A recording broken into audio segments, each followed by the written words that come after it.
season, or the first week of Titans of TV. It was something that I started last year doing, and it went really well, and so I've been excited for this new up-and-coming season. Now, Titans of TV is where I take my 6 to 10 favorite shows every week, which, as the season progresses, I'll be adding more shows. You'll see. Where I take my favorite shows and I rank them from 1 to 5. Kind of like you would, on Sports Center and how they rank teams and whatnot. And I base it off 3 basic things: character development, story, plot, and arc, and what news brought to the show this week. So, that being said, let's get started. Today starts week 1, like I said. So, in order to do this, not all of our shows not all of my shows are on TV right now, but most of a good chunk of them are. So let's get going. And to start things off, our shows this week will be Dragon Ball Super, The Flash,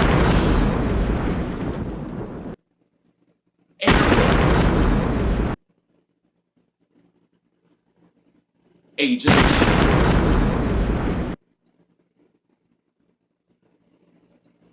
Ash vs. the Evil Dead, and Luke Cage. Luke Cage just came out on Netflix, so I thought that would be a good thing to put in here for our Titans of TV. So let's get started.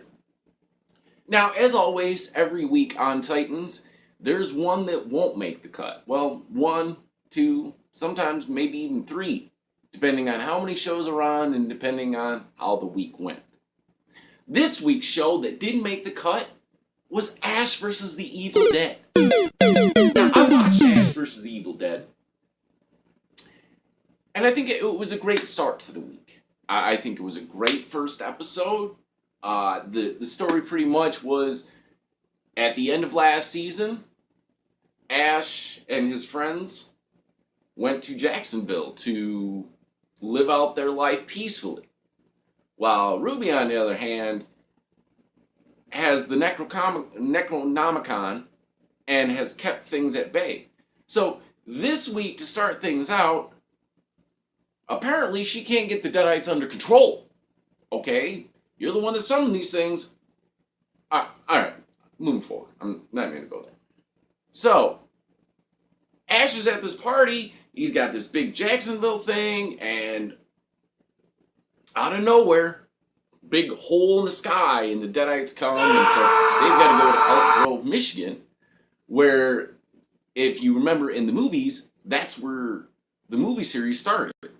So that's Ash's whole goal this season, is to go back there and to bury the Necronomicon for good. And like I said, the show was really good. I really liked the first episode, but we really didn't get a whole lot of character development. The story arc and plot, it was good, but it's pretty much just like last season. And there was nothing new brought to the show this week. That's why I put that as number 6, or the one that didn't make the cut, because the overall episode was solid, but we're not getting a whole lot of news. So let's keep moving forward. Now, number 5 this week. Number 5 goes to Dragon Ball Super. Now, before everyone knocks down my door, shots fired! Okay, just hear me out on this one, alright? You guys know as much as I do how much I love Dragon Ball and Dragon Ball Super. But this week, some serious what the fuck moments. And yes, we did get the big reveal that Black Goku is Zamasu. Part of the reason why you're number 5 this week. Okay, so Zamasu is Zamasu, and Black Goku is Zamasu, and Beerus destroyed present-day Zamasu. And just like the last few weeks of Dragon Ball, we're getting some good, we're getting some positive things to the arc and to the plot. But we're not getting a whole lot of newness and explanation as to what's going on with this. And that's one of the big problems since the Beerus, Battle of Gods, or the first story, the first saga. Ever since then, we're getting these stories and they're good, but there's a lot of plot holes and they really don't explain anything. So Zama's made a wish on the Super Dragon Balls to become immortal, and then makes a wish to switch minds and bodies with Goku. Why would you have to become immortal if you're just going to switch bodies with Goku anyways? And so apparently in the episode, they explain that Zama's killed Goku's body, which was really Zama's body. It's hopefully moving forward, we'll get more of an explanation. Now, number 4 this week was The Flash. Now you're going to ask yourself, well, Spike, Flash was a good episode this week. Why is it number 4? I'll tell you why. Okay? Our top 3 shows brought newness, they had great character development, and we got new heroes, new villains. Okay? And granted, this week's episode of The Flash, we did get Kid Flash, and we did get Rival. But throughout the whole episode, I think I counted, I think there was about 12 or 13 times when I was like, what the fuck, Barry? Stop messing with time. So he's got Eobard thawing down in this old steel factory, in a cage. And so the world has, ever since Barry saved his mom, the story has went without them in it, pretty much. Except for the fact that Barry's mom and dad are alive. So we have this new reality where Wally's the Flash, Kid Flash. Iris is helping him. Joe's kind of a drunk. And Wally's fighting the Rival. And Cisco is a billionaire of Star Labs, which is now Ramon Industries. And so throughout this whole episode, Barry's got to figure out how to fix things because he keeps losing his memories, and it gets to a point where at the end, after they beat the Rival, Barry has to take Eobard back to that and reverse what he did at the end of last season. So now we have this new reality where apparently Iris and Joe aren't talking. And who knows what else Barry has messed up. So, on one hand, it was a good episode, but the other hand, you're like, Barry, seriously, you keep messing it up, bro. It's like you're making more problems than you're fixing them. Anyways, moving forward. Number 3 this week was Agents of S.H.I.E.L.D., which I'm not the biggest fan of Agents of S.H.I.E.L.D. I think a lot of the characters on that show are very bland, boring, and there's nothing that you can really connect with. Okay? That's what makes a good show, is your ability as the audience to connect with these characters. And I watched last season of Agents of S.H.I.E.L.D. Okay, don't tell no one now. Could ruin my street cred. But I did watch it a little bit. And every time I watched it, it was just very boring, very blah. But this season of Agents of S.H.I.E.L.D., we got Ghost Rider. Now, I am not going from episode 2, which aired this week. I'm going from episode 1. Okay? So all the episodes this week, except for Dragon Ball Super, are the first episodes of their season. And right off the bat, not really a whole lot is happening. There's a little bit of stuff going on with the arc. But the big exciting thing, and why it's number 3 this week, is we got Ghost Rider. We got the newest Ghost Rider. The one that drives the car, Reyes. Now, you have to understand something. Ghost Rider is a big favorite of mine in the comic world. I'm not really entirely enthusiastic about them using this version of Ghost Rider, but I'm like, hey, I'll roll with it. So he shows up, he kills a bunch of these street thugs, and the female character, what's her name? Quake? Yeah, Quake, yeah. So she's kind of like following him around, trying to decide if he's good or if he's bad, and I like that interesting dynamic. So I thought, you know, character development wise, we're starting to develop right off the bat. We're starting to develop Ghost Rider. Some of the other characters, we have a new director of Shield now, which that should develop, and I hopefully that develops into more prosperous things as the show moves forward. So, you know, it was a good episode. Overall, I give it a solid 8. I think. Oh, by the way, I didn't rate the other ones. Ash vs. the Evil Dead, I thought was a good 6. Dragon Ball, 7. Flash, 8. Only because the entire episode was solid, but we're not really getting a whole lot of newness, interestingness to it. So anyways. And Agents of S.H.I.E.L.D., like I said, I give that a solid 8 because I really felt like character-wise, we're starting to get that going.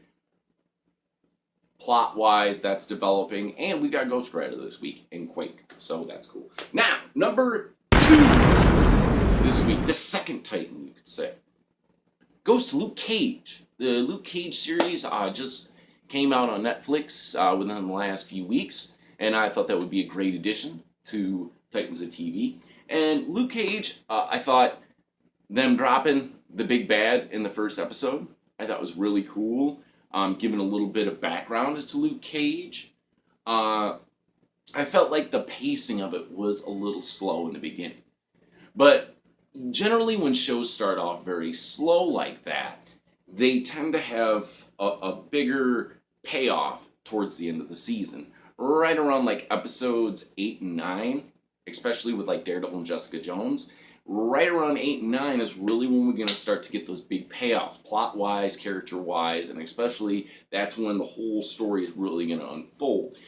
The Netflix series tend to, how they develop their characters, how they develop the plot, and how they bring things in is a little different than the rest of the shows. So I grade a little bit on a curve, and for its first episode, I thought it was really, really good.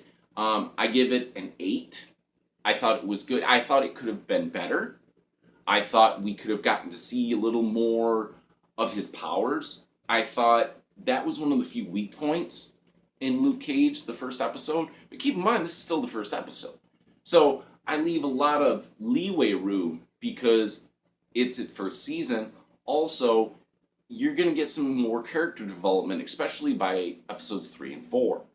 So overall, I liked Luke Cage, and I'm looking forward to seeing where it develops, seeing more of his powers, and you're starting to see him get this call to action, going out to save people, and going out on the streets and trying to clean up the streets, which I thought was fantastic. So, now, let's get to our number 1, our Titan TV this week. Our Titan TV goes to Arrow. Which, Arrow being one of my favorite shows to watch, was a delight and a pleasure to watch because of countless reasons.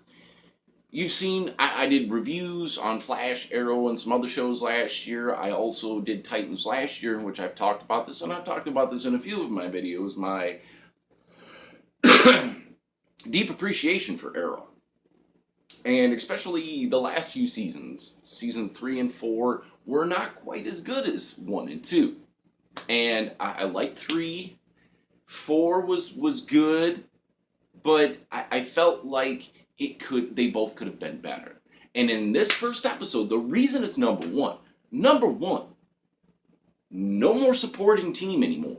This is going to focus more on Oliver. Oliver being the mayor, and being the Green Arrow. Also, we got a new suit this week. So we got a new suit. We got Tyrese from The Walking Dead now is our big bad villain of this season. And especially there was one moment when he had like these government officials in these chairs that he kidnapped, and he did this duck goose with a bat, which it's a shout out to Negan from The Walking Dead, which I thought was just brilliant. So we've got him as our big bad, and also at the end of the episode, Ragman shows up, which that's another character from the comic book, so that's another thing new that we added this week. Also, we've got Oliver's new costume, which is more long sleeve, more what I would call the matured Green Arrow. Last year we got kind of the sleeveless, kind of the fresh Green Arrow. Now we've got more of like that matured one, so that's excellent. Thea showed up for a minute to help out, but then she's like, hey, I'm out. And at the end of the season, or at the end of the episode, Oliver is now going to put together a team, which in the beginning of the episode, he's kind of like, I don't really know if I should. I don't want to take people out. I don't want to risk them. I don't want to do all this stuff. So, now, after all that, now he's going to build this team. So, that's going to be exciting. I'm also really excited the fact that he brought Captain Lance, who ever since Laurel's died, has been passed out on the couch, just drinking himself silly, so now he's getting them in the mix. Also, he's got these new police officers because there's constant police corruption in the system. So he's got this new task force now with Captain Lance's help, and you're really starting to see Green Arrow shine again. And that's I tweeted this on I tweeted this on Facebook. Yeah, I tweeted this on Facebook. No, I tweeted this on Twitter, and I was like, I hope that we get a season of more Green Arrow and less supporting characters. I felt like that was one of the big problems with season 3 and 4. When he became Green Arrow, it was kind of overshadowed because we got Laurel and we've got Thea and we've got Diggle, and they're great supporting characters, but really they should have been focused solely on Green Arrow that season. Last year should have been Green Arrow season. And I feel like we're finally getting that with this. Also, in the episode when he had gotten kidnapped, he had killed somebody. Like that, which was reminiscent of the first episode. That was the other reason why I loved this episode. Because it was very reminiscent of episode 1 and season 1. And I really feel like moving forward, we're going to get a whole lot of that this year. We're going to get a whole lot of character development, a whole lot of season 1 style Arrow. But now in present day Green Arrow.